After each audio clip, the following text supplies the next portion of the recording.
Good evening. My name is Stefano Casalter. I'm half of the Complete Speaker System, and Terry Holland is working hard for her Master Practitioner course that she's teaching this week. So I've got a stand in for her for tonight. And, oh, she's watching now. Busted. We've both been absolutely swamped, but I wanted to come on and talk about message because message is the most important thing that we're going to deal with as public speakers. My good friend was just telling me the other day, and if you've been doing your story journal, you have probably started to write down these ideas and it's starting to kind of blossom. And I was talking to my friend today, and he was actually seeing results. He's kind of, I got lots of great stories, but I'm having a little bit of trouble finding the messages to get out of these. So I thought I'd come on and give us some questions that you can ask. So get a pen, listen to the questions, write down your answers, and just keep it. It'll start to flush out different ideas. The whole idea of these exercises is to wire your neurology to do this stuff naturally. Like sometimes I have problems not thinking of analogies and metaphors and stories to go along with all my speeches. It just comes naturally now because I've been doing it for so long. So if you do these exercises, you're guaranteed to get some good results. So let's dive deep into this today. Take out a pen, paper, computer, tablet, smartphone, whatever you use, and think about these things. First of all, we want you to think about what's your why? Why do you want to do this? What do you want to get out of this? Why do you want to speak? Me, for example, it all started in 2008. I got a phone call. It was about 5 a.m, and it was a message that would change my life forever. It was my old boss, and him and I, we worked on a project together, making fiberglass truck bodies out of his garage. In a few years, we had moved it all down to the States and had a factory on 8 acres of land. And I had all of my time and my money invested in this project. So in 2008, I got that call. The factory had burned down. It was a complete loss. It took 5 different fire departments from 5 different cities to try and put out the blaze. And there was nothing they could do about it. In a cruel twist of fate, 2 weeks before the fire, there was a theft at the factory, and it wasn't insured. We lost absolutely everything we owned. I struggled to find a job. I thought it would be easy to find a job. I had lots of experience. I had lots of things to say, but I always failed when I went to do the interviews. I couldn't get a job. I was forced to either work at McDonald's or something of that sort. And I couldn't do that. I had to do something. I went and thought, okay, I'm going to start my own business. And I did. I started an online marketing business. Then figured out I need clients. The problem was I couldn't talk to people. I couldn't pick up the phone to make cold calls. I couldn't go into businesses and ask them, even though I know they needed my services, I just didn't have the confidence that it took to do it. So I went to a Toastmasters club and I thought to myself, you know what? I have to do this. To make a long story short, I went through a long journey and started to figure out that how useful public speaking is. It absolutely revolutionized my life. It It's allowed me to do things that I never thought were possible.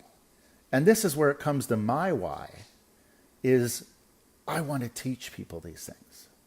That's why I do this. That's why Terry and I wanted to get together and do this, because we saw the power in teaching people how to gain communication skills that will change your life. It'll change your business. It can change your family, your relationship. It just can get you that job that takes it to the next level. So that's my why. What's your why?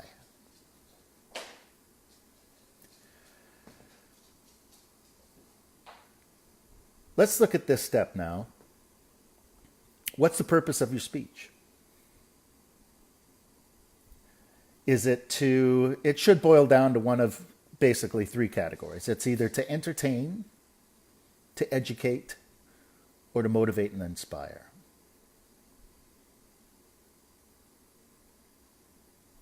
Now write down anything that comes to mind here. Now this might be different for everybody, but is it a story that you have to tell that's burning a hole in your soul and you need to speak about it? Do you want to teach people something? That's my passion. Do you need to present something educational for your peers at work? Do you have a product you need to sell? Do you sell yourself, or do you sell your services? Do you want people to take action on a cause that you're passionate about, or a cause that you support? Do you have a vision that you want to share or convince people of? Do you want to be an okay speaker, or do you want to become a great speaker? So write down your why. This is the first part to making your message stick. If you don't know your why, it's kind of like taking long distance travel without a map. You never know where you're going to end up. So a lot of people they have a rough story and idea. Now, the important part of writing a speech about a rough story and idea is fleshing the message out of it, because what a lot of people do is they'll get down, they'll write a speech, they'll have their speech all done, and they'll try and drag the message out of that speech. And usually they come up empty-handed, or what happens, like it happened to me in 2016, when I lost my first competition, I couldn't figure out a message for my speech. I painted myself in a corner and I had nothing except the speech, and it didn't stick. So when you have a rough idea of a story, write down all the details around it. So for example, what emotions were present? What emotions did you feel? What characters were there? What was the dialogue? Now, just character dialogue is a very important part of speech crafting. It's so much easier to reenact the things that happen. Now, you don't have to be all dramatic about it, but it really makes a difference when you're actually talking as somebody talks rather than narrating how someone talks. Not only does it make it easier and quicker, it gives people a different experience. They get immersed in that character dialogue. So what was the dialogue? Here's an important thing. What was a point of conflict? Was there a choice you had to make? See, conflict is what drives a story. Conflict is what elicits emotion. And we'll come back to that sometimes, because I have to say, I would think that Hollywood has it down pat.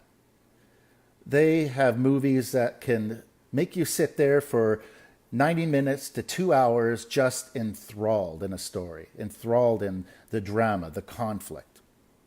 So I think there's a lot of benefit of that. That's another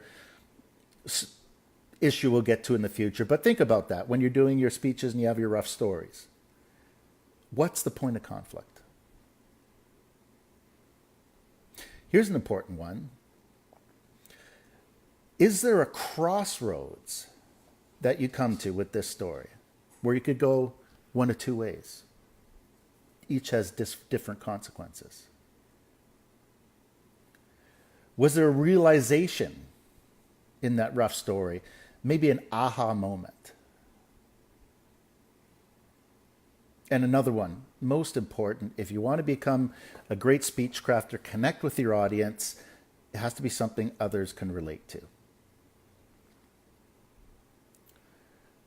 So I just want to come up with an example. I'm going to give we did this the other day, and it was interesting because I'm going to come up with a basic story, no real message in it, and then I'm going to try and flush out a message out of that, just to give you an idea about how it's possible. So the other day when we were doing a webinar, I think it was our second one we'd done, and I seemed a little bit distracted. And it was because what happened was my son upstairs had come down the stairs, ran behind me, scurried into the kitchen, wearing a blanket. And it was so distracting for me because not 15 minutes earlier, I was upstairs and I said, Giovanni, I don't want to see you coming down the stairs and interrupting my webinar. Okay, Dad, he said. And I was just furious. And it distracted me so much. And you could see I was visibly distracted. And then I got back into it. And then not 10 minutes later, scurries by. There he goes again, covered in a blanket. Grabs a snack and goes upstairs. And I go upstairs and I was just furious. And I said to him, what the heck were you doing? He said, Dad, you said you didn't want to see me downstairs. And that's the story. Kind of anticlimactic. But there's so many ways that you can dig something out of a certain story like this. Number one, it's kind of funny. It's humorous. He actually came downstairs covered in a blanket because I said, I don't want to see you. Well, he was wearing the blanket. I couldn't see him.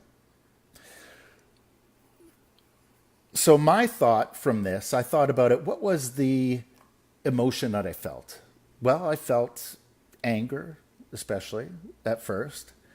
I felt humor. I was laughing because at the end, I realized that I got to be a little bit more clear. And then there's a possible message. And we were talking about this last week. Communication, the meaning of communication is the response that you get. So next time I have to be more clear. So there's some character dialogue that I added to that story a bit, and I could expand the story. For example, he came down and his food of choice was Fun Dip. Now, I don't know if you've ever had a Fun Dip before. It's basically this 10 pounds of sugar compacted into one little stick that you lick, you open it up, there's powdered sugar, you dip the Fun Dip in, and you eat more sugar off of it. And what happened was upstairs, he spilled the Fun Dip all over his bed and all over the carpet. And what do when you spill your Fun Dip? You get more Fun Dip. So he went and he did that twice. And it was kind of funny. I was upstairs. I said, well, why were you wearing the blanket? He said, because I don't want to see you. But then he added, even more humorous, he said, plus, I just had a bath. I didn't want Terry to see my dink.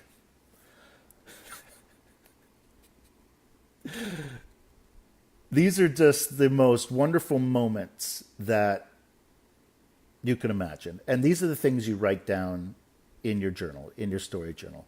Every piece of this comes into a big story. I could expand that story even more. And I was talking to my friend Sasha today, and he actually had a good example here too. And I'm just going to read this out for you. This summer we went camping. The second day I got quite sick. It was extremely hot out, and my brother had forgotten his shade tent, so there was no more shelter. He was sick, bloated, so he took off his wedding ring. The next day, he began to look for it, but he couldn't find it. The whole camp looked for it, even the park rangers. A week after the trip, she phoned the park again. He phoned the park again, and they looked for it. Nobody turned it in. It was gone. He says, I told my wife, she accepted that I lost it. But it bothered me. He'd been with his wife for almost 22 years and married for 15. The ring was a symbol of their relationship. 2 months later, he was in the bathroom fishing through his toiletry bag, and wedged in the bottom was in the corner was his wedding ring. There it was. He was ecstatic. And the first thing he thought, this is going to make a good speech.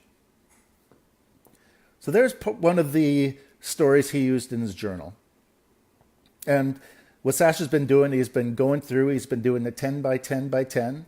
So he's been coming up with as many as he can, 10. If you can't get 10, get 4, 5, whatever it takes. And you keep coming up with these messages, and it'll keep kind of blossoming and flowering into different ideas. So let's see. We don't know what you got till it's gone. We forgot the details. Focus on the tough times. Why do we have to lose something to appreciate? I like this. Okay, I like this one. Why do we have to lose something to appreciate it? That's a perfect message that you can use for this. So I like that. I think so. He could take this one story, he can use that message and rewrite a lot of it to support that message. And we're doing our speech crafting. We want to be ruthless when we're editing this. If there's something in that speech that doesn't back up your message, take it out. You don't want to be mixing or confusing your messages. You want it to be crystal clear. So I like that one. Now let's see what kind of, now to enhance this story, let's go back to the questions we were asking. What emotions did he feel? So he has a few bits of emotions in here, but there's so many opportunities where he could flush out more emotions. What was it like when you were sick? You're extremely hot out, bloated. You can put a little bit more tension and conflict in there to stretch that out. Tension is a very good way as well. Goes along right with conflict, and it helps to elicit emotion. So you say you were sick. How sick were you? What was that like? Here's another part where we can add something from here, character dialogue. Now you could add some character dialogue in here. That part where it was extremely hot out, no shelter. What was going through your mind? What were you saying to your brother? You guys had obviously had some conversation. You might have, there's opportunities not just to expand on the dialogue, but to add some humor in there as well. What's the point of conflict? Was there a choice to make? I'm not sure we could do that, but here's a point. I told my wife, she accepted it, but nothing was gone. So when he took it off his finger, put it in his pocket, and it disappeared, and he realized it was gone, right there. That's a moment where you can add tension. In your stories, there'll be kind of a moment where things go into slow motion and stuff starts running through your brain at the time. So what was it like was here? Was it panic? Did you feel panic? What was my wife going to say? Was she going to think I was doing something and took my ring off and I just made some harebrained excuse about some being sick and bloated and taking it off? Is she going to believe that? So can you see how there's a certain amount of tension that you can add there as well? And then the realization. What was the realization? What was the aha moment to this? You could add that at the end. You can, for the ring was a symbol of a relationship. That could be the aha moment. It's, all this time I'd taken for granted. and I had to lose it to really appreciate it. So that's just a quick example. There's a ton of different messages that you can put into this.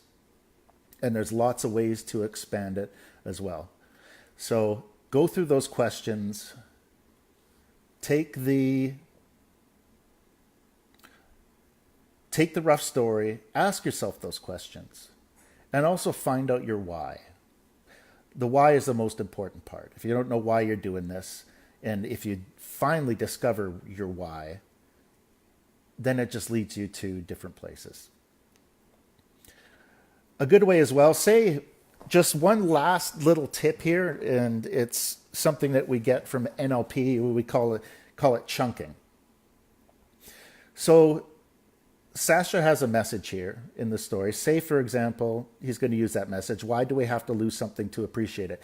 If he wanted to expand on this, we'll have to chunk down a bit. So when we're chunking down, we're finding specific examples of something. So ask yourself, what are some other examples of this?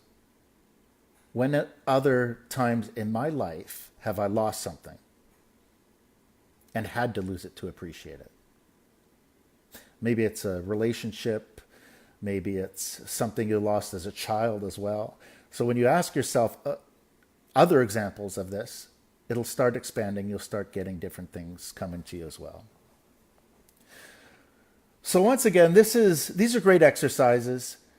Ask yourself questions. Write down in your journal. Flush out these ideas. Focus on the emotions. Focus on the conflict, character dialogue, those aha moments, and hopefully someone else can relate to it too. So that's pretty much it. I'm sure Terry had a lot to say, but she couldn't be here. But she's with us here in spirit.